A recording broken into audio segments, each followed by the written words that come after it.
Les actualités du développement durable et de la santé environnementale, c'est sur les podcasts de Radio Fréquence RSE.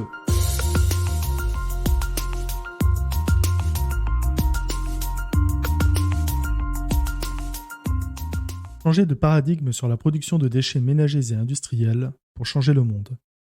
Selon le Code de l'environnement, un déchet est tout résidu d'un processus de production, de transformation ou d'utilisation, toute substance, matériau, produit ou plus généralement tout bien, meuble abandonné ou que son détenteur destine à l'abandon. Autrement dit, tout élément qui est abandonné est un déchet. Ce n'est pas pour autant que cette matière est inutilisable en l'état ou après modification.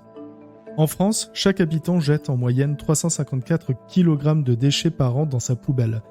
À cela s'ajoutent les déchets produits par l'industrie et les entreprises, par l'agriculture ou encore par les activités de soins. Au total, la moyenne de déchets produits par Français avoisine les 14 tonnes par an. Environ un tiers est incinéré, un tiers est valorisé, un tiers mis en décharge. La gestion des déchets regroupe l'ensemble des opérations liées à ceux qui sont issus de l'activité humaine. Elle concerne la collecte, le transport, le traitement, la réutilisation, l'élimination ou le stockage des déchets. Elle a un nom scientifique, la rudologie, qui peut être définie comme l'étude systématique des déchets. En Europe, la France est le deuxième pays produisant le plus de déchets, derrière l'Allemagne avec 343 millions de tonnes en 2018. La gestion de ces millions de tonnes de déchets génère des milliards d'euros de chiffre d'affaires, en croissance de 11,2% pour l'Union européenne et de 21% pour la France entre 2016 et 2018. Le traitement des déchets génère de très nombreuses émissions de gaz à effet de serre, tant pour leur traitement que pour leur transport. Cette activité participe au dérèglement climatique. En 2017, le traitement des déchets par stockage ou incinération, ainsi que le traitement des eaux usées, représente 3% du total des émissions de GES de la France. Ces activités se caractérisent par une proportion élevée d'émissions de méthane. Le traitement des déchets contribue ainsi au quart des émissions nationales de méthane. Les effets néfastes de la pollution sur la santé générés par les incinérateurs de déchets sont causés par la nocivité des agents chimiques émis par les cheminées. Le mélange de l'azote, de l'oxygène, de dioxyde et autres substances constitue une source de danger pour la santé qu'il ne faut pas négliger. On peut donc affirmer que l'activité de l'incinération des déchets représente un risque majeur car le traitement de l'élimination des déchets peut engendrer l'émission de certains polluants dans le milieu naturel et ainsi créer un impact à plus ou moins brève échéance sur la santé humaine. Des concentrations élevées de dioxine ont été détectées récemment à proximité de l'incinérateur d'Ivry-Paris 13 qui traite des milliers de tonnes d'ordures ménagères par an. Elles sont dangereuses, principalement lorsque l'on y est exposé pendant longtemps à des niveaux élevés. Les dioxines font partie des 12 polluants organiques persistants, caractérisés par leur toxicité pour l'environnement et les êtres vivants, leur persistance sur plusieurs décennies, leur capacité à se répandre dans l'atmosphère sur de longues distances et à s'accumuler dans la chaîne alimentaire. Ce sont des perturbateurs endocriniens caractérisés par leur neurotoxicité et leur immunotoxicité. Des impacts nombreux de ces substances sont aussi à identifier sur les sols, les cours d'eau et les nappes phréatiques. La gestion des déchets impacte directement notre environnement, durablement. La mauvaise gestion des déchets représente un risque pour l'environnement et par ricochet pour la santé humaine. Le manque de civisme altère fortement cette gestion et aggrave aussi les risques sanitaires. La mauvaise gestion des déchets ménagers est à l'origine d'un problème majeur de santé publique, d'autant plus qu'elle constitue le facteur dominant de création de nids de moustiques, mouches, cafards, souris, qui constituent des vecteurs de menace de la santé. Le terme de déchets renvoie à des images peu glorieuses telles que l'insalubrité, les nuisances visuelles et olfactives et n'incite ni à l'innovation ni au débat public. Et si nous adoptions définitivement le terme de matière résiduelle, cela ouvrirait d'autres champs de réflexion. Cela inciterait à pratiquer l'économie circulaire. En d'autres termes, à transformer les matières résiduelles des uns en matières premières pour les autres. Citons Hubert Reeves, la nature ne fait pas de déchets, elle utilise et recycle tout.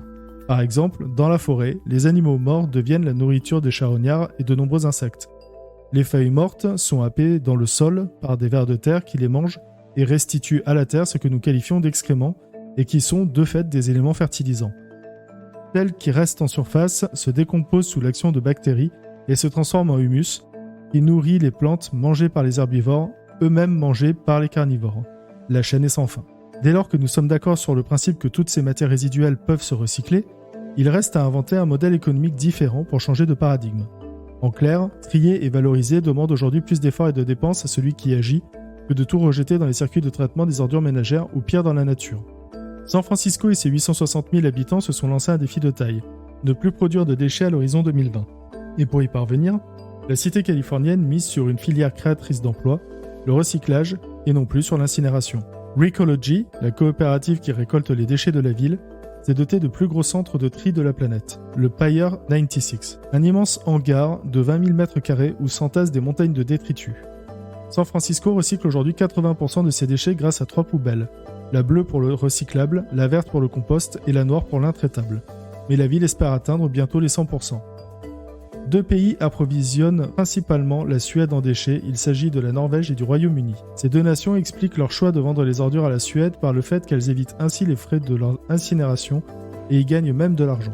Ainsi, la Norvège et le Royaume-Uni y gagnent en réduisant la quantité de déchets à gérer par les autorités, la Suède produit de l'énergie à moindre frais.